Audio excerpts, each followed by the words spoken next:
It's been so long sometimes, you barely even notice it. That little voice inside that quietly narrates, judges, encourages, explains, or interprets the world around you.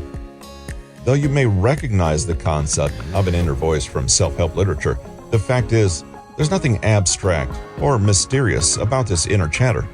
Self-talk actually has a surprising body of scientific evidence behind it, informing a fascinating set of theories that seek to understand exactly what's happening when we talk to ourselves. In this book, we'll take a closer look at what self-talk actually is, the various theories that have been proposed over the years to explain the phenomenon, and the facts we've amassed so far about both its psychology and physiology. We'll discover the different types of self-talk, investigate why it happens, explore what's normal and what's not, and most importantly, we'll see that self-talk can be changed for the better. As Bruce Lee famously said, "As you think, so shall you become." Using a series of scientifically supported techniques to identify and improve your self-talk, you can take more conscious control of your thinking and perceptions, boosting confidence, self-mastery, and resilience in a challenging world. Self-talk is something we do every day, and this is partially why it's so hard for us to change. We don't even realize we're doing it. You wake up in the morning, and the second you open your eyes, the stream of thoughts starts flowing.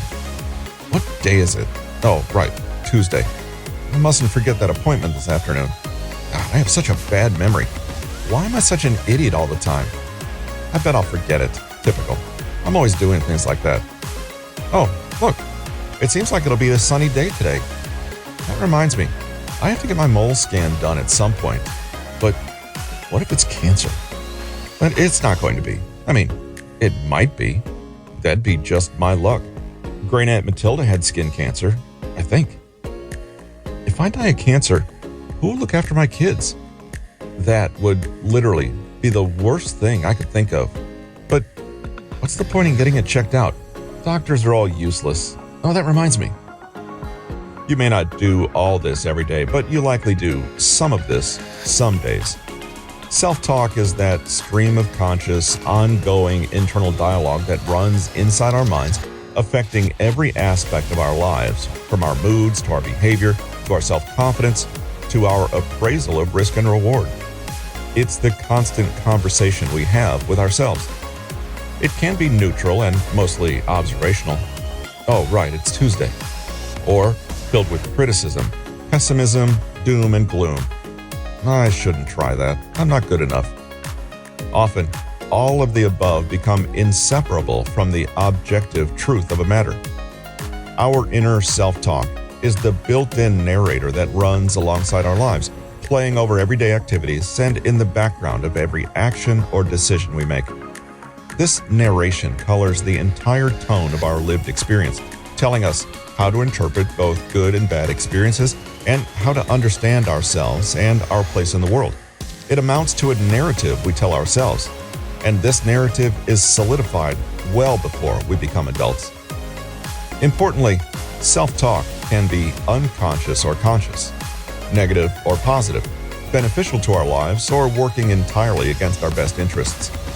With some awareness and effort, negative and self-defeating inner talk can be identified and changed so that the voice in your head supports rather than undermines you.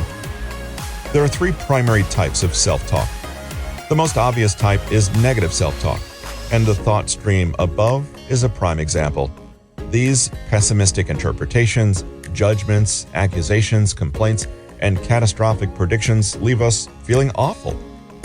Some people, in some circumstances, might find negative self-talk motivational, but this comprises only a small percentage of negative self-talk.